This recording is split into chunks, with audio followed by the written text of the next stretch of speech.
అంటే పార్వతీదేవి అంది, ధర్మము అనేటటువంటిది ఆచారము కదా. ధర్మము అంటే కేవలం తెలుసుకున్నది ధర్మం కాదు. నేను చాలా చదువుకున్నానండి, నాకు ఎన్నో ధర్మాలు తెలుసండి అంటే అందులో ఆచరించినది ఒక్కటి లేకపోతే అది నిన్ను ఎలా కాపాడుతుంది? ఆచార ప్రభవో ధర్మ అని. నువ్వు ఆచరించినదేదో అది ధర్మం. నీకు ఎన్ని తెలిసాయి అన్నదానికన్నా ఎన్ని పాటించావు అన్నది ప్రధానం. ఎన్నో తెలుసు, ఏవి పాటించినవి కావు. ఏది నిన్ను కాపాడుతుంది? రావణాసురుడికి వేదం అంతా తెలుసు, రావణాసురుడికి ధర్మం అంతా తెలుసు, కానీ ఏం పాటించాడు? ఎందుకు రక్షింపబడతాడు? 10 తలలు తెగిపోయి ఒక్క తల ఉన్నవాడు రాముడు.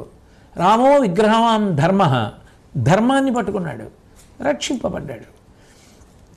కావలసినది ఎంత తెలుసు కాదు, ఎంత నువ్వు ఆచరిస్తావన్నది ప్రధానం. ధర్మము అంటే ఆచరణ కదా. అయినప్పుడు ఈ ధర్మము ఆచరణాత్మకమైనప్పుడు ఎన్ని భంగులుగా ఉంటుంది, ఎన్ని రూపాలుగా ఉంటుంది.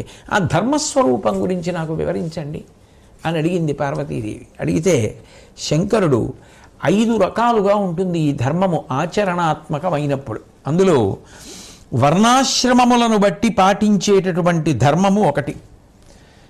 ఒక్కొక్క ఆశ్రమం వాళ్ళకి ఒక్కొక్క ధర్మం ఉంటుంది. బ్రహ్మచారి ఉన్నాడు అనుకోండి, బ్రహ్మచారికి బ్రహ్మచారి ధర్మం. బ్రహ్మచారి గురువుగారి దగ్గర కూర్చోవడం, చక్కగా విద్య నేర్చుకోవడం, గురువుగారు చెప్పినటువంటి పనులు చేస్తూ ఉండడం, వినయంతో ప్రవర్తిస్తూ ఉండడం, ఏ భోగాన్ని ఆశించకపోవడం, దానం పట్టకుండా ఉండడం, రేపటి కోసం దాచుకోవలసిన అవసరం ఆయనకి లేదు కనుక ఇటువంటివన్నీ బ్రహ్మచారి ధర్మాలు. గృహస్థు కామాన్ని ధర్మంతో ముడివేసుకుని తన భార్య యందు ప్రవర్తించడం, ఉత్తమ సంతానాన్ని పొందడం, వాళ్ళని చదివించుకోవడం, దానం స్వీకరించడం, రేపటి కోసం దాచుకోవడం, ఇంటికొచ్చిన అతిథుల్ని పోషించుకోవడం, ఇవన్నీ గృహస్థు ధర్మాలు. వానప్రస్థు వైరాగ్యంతో ఏకాంత ప్రదేశానికి చేరుకుని భార్యతో కలిసి అంతర్ముఖత్వాన్ని పొంది తపస్సు చేస్తూ పెద్దలను సేవించి ఆత్మజ్ఞాన సంబంధమైనటువంటి శాస్త్రములను పరిశీలిస్తూ తనను తాను నిగ్రహించుకుని జీవించే విధానం.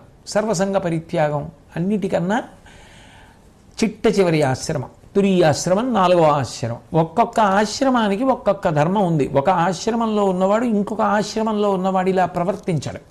బ్రహ్మచారి గృహస్థులా ఉండడు, గృహస్థు బ్రహ్మచారిలా ఉండకూడదు, గృహస్థు సన్యాసిలా ఉండకూడదు, సన్యాసి గృహస్థులా ఉండకూడదు, బ్రహ్మచారి వానప్రస్థులా ఉండకూడదు, వానప్రస్థు బ్రహ్మచారిలా ఉండకూడదు. ఏ ఆశ్రమంలో నియమం ఆ ఆశ్రమానికే ఉంటుంది తప్ప ఒక ఆశ్రమం వాడు ఇంకొక ఆశ్రమంలో ఉన్నవాడిలా ఉండకూడదు. కాబట్టి అవర్ణాశ్రమ ధర్మములను పాటిస్తూ ఉంటారు. ఆ పాటించడం ఒక తరగతి. ఇక రెండవది, ఒక్కొక్క దేశమునందు ఒక్కొక్క ఆచారం ఉంటుంది. ఉదాహరణకి అంత చలి లేని ప్రాంతాలు ఉంటాయి, అక్కడ ఒక రకమైన వస్త్రధారణ ఉంటుంది. ఈశ్వరానుష్ఠానమునందు, యజ్ఞయాగాది క్రతువుల యందు, దేవాలయము లోపల చేసేటటువంటి కార్యముల యందు ఒక రకమైన వస్త్రధారణ ఉంటుంది. విపరీతమైన చలి ఉన్న ప్రాంతాలు ఉంటాయి, అక్కడ ఉండే వస్త్రధారణ వేరుగా ఉంటుంది. ఎందుకనంటే శరీరాన్ని రక్షించుకోవాలి.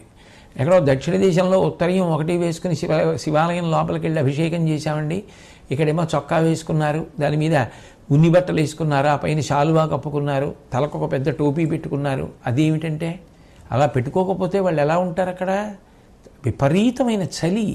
కాబట్టి అక్కడ అది ఆచారం, దేశాచారం, దేశమును బట్టి ఆచారం ఉంటుంది. కాబట్టి అక్కడ మారుతుంది. అప్పుడు అది ధర్మం అంటేనే మారుతూ ఉంటుంది. కాబట్టి తల్లి ముందు నిలబడితే కొడుకు ధర్మం, భార్య ముందు నిలబడితే భర్త ధర్మం, కొడుకు ముందు నిలబడితే తండ్రి ధర్మం, తండ్రి ముందు నిలబడితే కొడుకు ధర్మం, ప్రవచనం చేస్తుంటే వక్త ధర్మం, తాను వింటుంటే శ్రోత ధర్మం, ఉద్యోగానికి ఎడితే ఉద్యోగి ధర్మం, సమాజంలోకి ఎడితే పౌరధర్మం. మారిపోట్లా?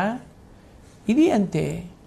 కాబట్టి ఒక్కొక్క దేశమునందు ఒక్కొక్క ఆచారం ఉంటుంది. కాబట్టి అది దేశ సంబంధమైనటువంటి ధర్మం. అట్లాగే ఒక్కొక్క కుటుంబంలో వంశపారంపర్యంగా తాత ముత్తాతలు తండ్రుల దగ్గర నుంచి ఒక్కొక్క ఆచారం ఉంటుంది.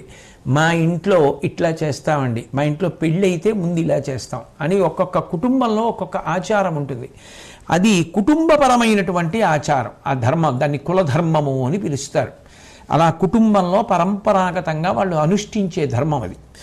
కాబట్టి వాళ్ళకి అటువంటి ధర్మం ఉంటుంది. అట్లాగే సామాన్య ధర్మములను ఉంటాయి సమాజంలో, జనులందరూ పాటిస్తారు. సత్యం వద, సత్యం పలకడం.